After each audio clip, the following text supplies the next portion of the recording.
శ్రీ భవానీ అమ్మ దుర్గాదేవి గురించి తెలుసుకోవటం కోసం ప్రయత్నిద్దాం.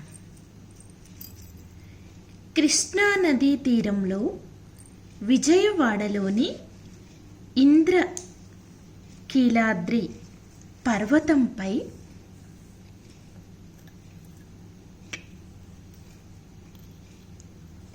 వేంచేసి ఉన్న కనక దుర్గామాత స్వయంభువు. కృష్ణానదీ తీరంలో విజయవాడలోని ఇంద్రకీలాద్రి పర్వతంపై వేంచేసి ఉన్న కనకదుర్గామాత స్వయంభువు. ఈ ఆలయంలో శ్రీచక్రం ఉంది. ఈ చక్రానికి అగస్త్యుల వారు తమ తప ఫలాన్ని ధారపోశారని చెబుతారు. దుర్గామాత మొదట్లో రౌద్ర రూపంలో ఉండేదని, దుర్గామాత మొదట్లో రౌద్ర రూపంలో ఉండేదని ఆదిశంకరులు విచ్చేసి శ్రీచక్రంలోని రౌద్ర బీజాలు తొలగించిన పిదప దుర్గామాత శాంతమూర్తి అయి తనను దర్శించే భక్తులు కోరికలు నెరవేరుస్తున్నదని చెబుతారు. కనకదుర్గ క్షేత్ర మహత్యాన్ని తెలిపే పురాణ గాథలు పరిశీలిద్దాం.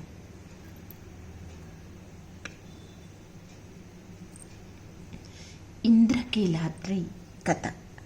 శ్రీ కనకదుర్గామాత ఇంద్రకీలాద్రిపై స్థిర నివాసం ఏర్పరచుకుని భక్తులను కాపాడుతోంది. కనకదుర్గామాత ఇంద్రకీలాద్రిపై వెలసి ఉండటానికి ఒక కథ ఉంది. దుర్గామాత ఆలయం ఉన్న కొండను ఇంద్రకీలాద్రి అంటారు. ఈ పర్వతాన్ని అధిష్ఠించిన వాడు ఇంద్రకీలుడు అనే యక్షుడు. అతను పూర్వకాలంలో ప్రతిరోజు కృష్ణవేణి నదిలో స్నానం చేసి నదికి ఉత్తర భాగంలో తపస్సు చేసుకుంటూ ఉండేవారు. అతని తపస్సుకు మెచ్చి పార్వతీ పరమేశ్వరులు ప్రత్యక్షమై వరం కోరుకోమన్నారు. పార్వతీ పరమేశ్వరులకు తాను ఆసనం అయ్యే భాగ్యం ప్రసాదించవలసిందిగా ఇంద్రకీలుడు వరం కోరాడు. అతని కోరిక తీర్చటానికి మహిషాసుర సంహార అనంతరం కనకదుర్గామాత ఇంద్రకీల పర్వతం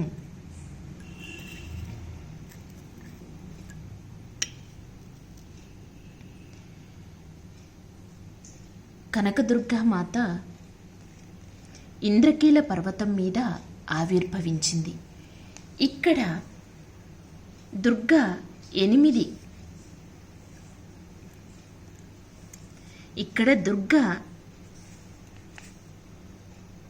8 బాహువుల్లో 8 ఆయుధాలు కలిగి సింహాసనాన్ని అధిష్ఠించి మహిషాసురోత్తమాంగని శూలంతో పొడుస్తూ కనిపిస్తుంది.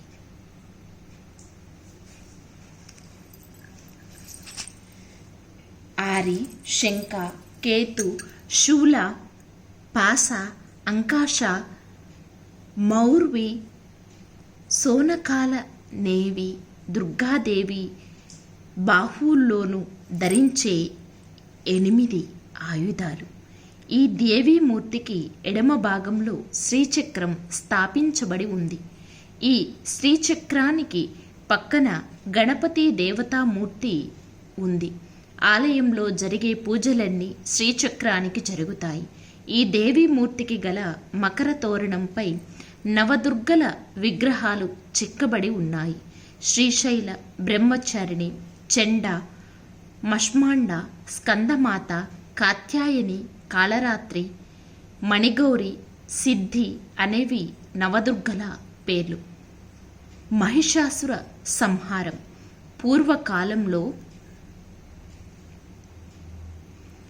పూర్వకాలంలో ధనువు పుత్రులైన రంభకరంబులనే వారు సంతానం కోసం ఈశ్వరుణ్ణి గూర్చి ఘోర తపస్సు చేశారు. కరంబుడు నీటిలోని రంభుడు చెట్టుపైన కూర్చొని తపస్సు చేస్తుండగా ఇంద్రుడు మొసలి రూపంలో వచ్చి కరంబుని సంహరించాడు. సోదరుని మృతికి విచారగ్రస్తుడైన రంభుడు తన తల నరుక్కొని పరమేశ్వరుడికి అర్పించటానికి సమకట్టాడు. అప్పుడు శంకరుడు అతనికి ప్రత్యక్షమై వరం కోరుకోమన్నాడు. పుత్ర సంతతి లేని నాకు నువ్వే 3 జన్మల పుత్రునిగా జన్మించాలి. ఈ బిడ్డ ముల్లోకాలని జయించేవాడు, వేదాంగ విదుడు, కామరూపుడు, దుర్గా యుష్మంతుడు కావాలి అని రంభుడు పరమేశ్వరుని వరం కోరాడు. ఈశ్వరుడు అతనికి ఆ వరం ప్రసాదించాడు. రాక్షస స్వభావుడైన రంభుడు ఇంటికి తిరిగిపోతూ దారిలో ఒక మహిషిని చూసి దానితో బలాత్కారంగా మైథునం సాగించాడు. అప్పుడు రుద్రుడు తన అంశతో ఆ మహిషి గర్భంలో ప్రవేశించాడు. చూలు నిండుగా మహిషాకారంతో బిడ్డ జన్మించాడు. అతడే మహిషాసురుడు. అతను మహాబలవంతుడై ఇంద్రుని జయించి స్వర్గాధిపత్యం పొంది ముల్లోకాలన్నీ గజగజలాడిస్తూ లోక కంటకుడయ్యాడు. ఒక్కసారి మహిషాసురుడు కాత్యాయన మహర్షి ఆశ్రయానికి వెళ్ళి అక్కడ శ్రీరూపం ధరించి మహర్షి శిష్యుని బాధిస్తూ ఉండటంతో మహర్షి ఉగ్రుడై స్త్రీ చేతిలో నీకు మరణం సిద్ధిస్తుందని శపించాడు. అయినా ఆ అసురుడు తన దుష్టబుద్ధిని వీడక శ్రీ సాధు పుంగవులని, దేవతలని, ఋషులను బాధిస్తూనే వచ్చాడు. అప్పుడు దేవతలంతా కలిసి ఆది శక్తిని ప్రార్థించారు. ఆ దేవి ఉగ్రచండి అనే పేరిట ఉద్భవించి మహిషాసురుని సంహరించింది. మరో జన్మలో మళ్ళీ ఈ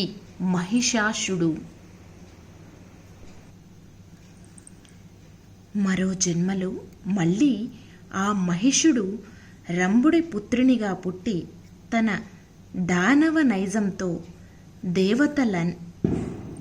దేవతలని పీడిస్తూ ఉంటే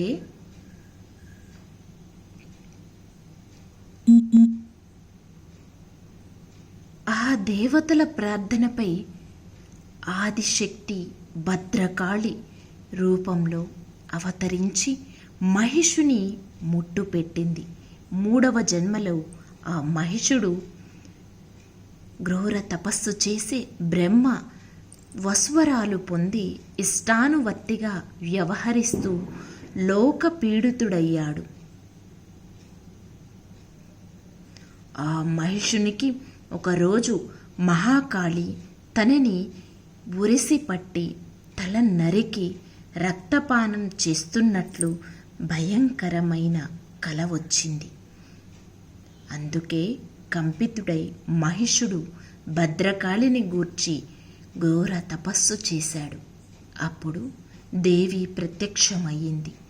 ఇక తనకు జనన మరణాలు లేకుండా వరం ప్రసాదించమని, నీ చేతిలో హతుడైన నాకు నీ ఆజ్ఞ బాగా అర్హత కలగజేయవలసిందని మహిషుడు కోరాడు.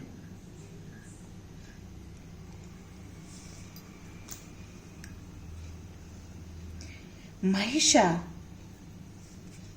నువ్వు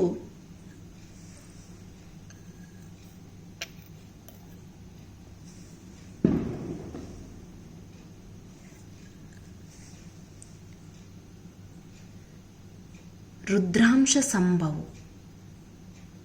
నాకు వాహనం కావటానికి బ్రహ్మ నిన్ను సృష్టించాడు.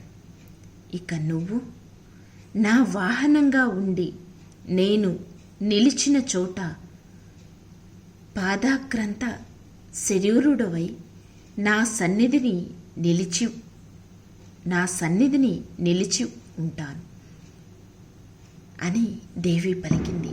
ఆ తరువాత మహిషుడికి మళ్ళీ జగన్మాత మాయ కప్పటంతో మళ్ళీ అసుర చేష్టలకు పూనుకొని దేవతలని మునులని పీడిస్తూ ఉండటంతో దేవతల ప్రార్థనపై మరో శక్తి శ్రీ కనకదుర్గా మాత రూపం ధరించి సపరివారుడైన మహిషాసురుని సంహరించింది. శంభు నిశుంభుల కథ. మహిషాసురుని వలె అతి క్రౌర్యంగా వ్యవహరించిన శంభు నిశంభులనే రాక్షసులను దుర్గామాత వధించిన గాథ పురాణాల్లో చెప్పబడి ఉంది. పూర్వం శంభులనే రాక్షసులు ఇంద్రాది దేవతల్ని పదవీ భ్రష్టుల్ని చేసి ముల్లోకాలకు ఆధిపతులై దైవముని గణాల్ని బాధించసాగారు. అప్పుడు దేవతలంతా దేవిని ప్రార్థించారు. వారి మొర ఆలకించిన దేవి శరీరం నుంచి దివ్య తేజోపరూప లావణ్యాలతో ఒక కన్య ఉద్భవించింది. శంభు నిశుంభుల సేవకులైన చండ ముండలు ఈ అపురూప లావణ్యవతి వృత్తాంతాన్ని తమ ప్రభువులకు తెలిపారు. తమలో ఒకరిని వరించమని ఆమె వద్దకు రాయబారం పంపారు. శంభు నిశుంభులు తనతో యుద్ధం చేసి తనను జయించిన వాణిని గాని తనతో సమాన బల పరాక్రమశాలిని గాని తాను పెళ్లి చేసుకుంటానని ఆ కన్య బదులు చెప్పింది. ఆ మాటలు విన్న శంభు నిశుంభులు కోపోద్రిక్తులై ఆ కన్యను పట్టి తెమ్మని తమ సేనాధిపతి ద్రుమలోచనుడిని పంపారు. తనపై దండెత్తిన ద్రుమలోచనుడిని అతని సైన్యాన్ని దేవి సంహరించింది. ఆ రుధిరామంతా దేవి వాహనం పైన సింహము త్రాగింది. ఆ రుధిరామంత దేవి వాహనమైన సింహం త్రాగింది. ఆ వార్త విన్న శంభు నిశుంభులు చతురంగ బలాలని సమకూర్చుకొని దేవిపై యుద్ధం ప్రారంభించారు. వారిని చూడగానే దేవి తన నుంచి మహాశక్తిని ప్రసరింపచేసి భ్రూమధ్యం నుంచి ఖడ్గం, పాశం మొదలైన ఆయుధాలు సృష్టించి వాటితో రాక్షస గణాన్ని శంభు నిశుంభుల్ని నిమేష కాలంలో హతమరిచింది. దుర్గాసుర సంహారం. ఇలాగే దుర్గాసురుణ్ణి దేవి సంహరించిన కథ కూడా పురాణాల్లో పేర్కొనబడి ఉంది.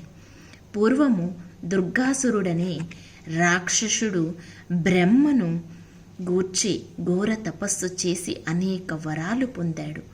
ఆ వర గర్వతో అతడు విర్రవీగుతూ ముల్లోకాలను గడగడలాడించసాగాడు. ఇంద్రాది దేవతలు అప్పుడు పరాశక్తికి మొరపెట్టుకోగా ఆ దేవి కరుణించి శతాక్షి రూపము ధరించి దుర్గాసురుణ్ణి సంహరించింది. ఆ దేవి హేమవర్ణ తేజస్సుతో వెలుగొందటం వల్ల హేమదుర్గే అని ఆమెను దేవతలు స్తుతించారు. దుర్గాదేవి దుర్గాసురుని సంహరించటము కోసం వరుణి చేత శంఖం, అగ్ని చేత బళ్ళెం, వాయువు చేత బాణాలు, అంబుల పొది, ఇంద్రుని చేత వజ్రాయుధం, బ్రహ్మచేత అక్షమాల, సూర్యుని చేత కిరణాలు, శివుని చేత సింహవాహనం పొందింది. స్కంద పురాణం సహ్యాద్రి ఖండంలో ఈ దుర్గామాత విజయగాథలు పొందుపరచబడి ఉన్నాయి. శ్రీ మహాకాళి, మహాశక్తి, మహాసరస్వతి, బాలా త్రిపుర సుందరి, లలితా త్రిపుర సుందరి, రాజరాజేశ్వరి, చిశక్తి రూపమైన కుండలిని మహాశక్తియే ఈ శ్రీ కనకదుర్గా దేవి. శ్రీమాత్రే నమః.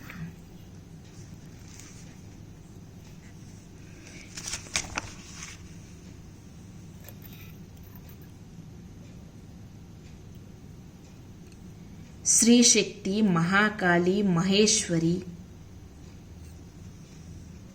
శ్రీ శక్తి మహాకాళి మహాలక్ష్మి సరస్వతి త్రిశక్తి రూపిణిం మాం దుర్గాం చండీం నమామ్యహం. కాత్యాయనాయ విద్మహే కన్యాకుమారి ధీమహి తన్నో దుర్గి ప్రచోదయాత్.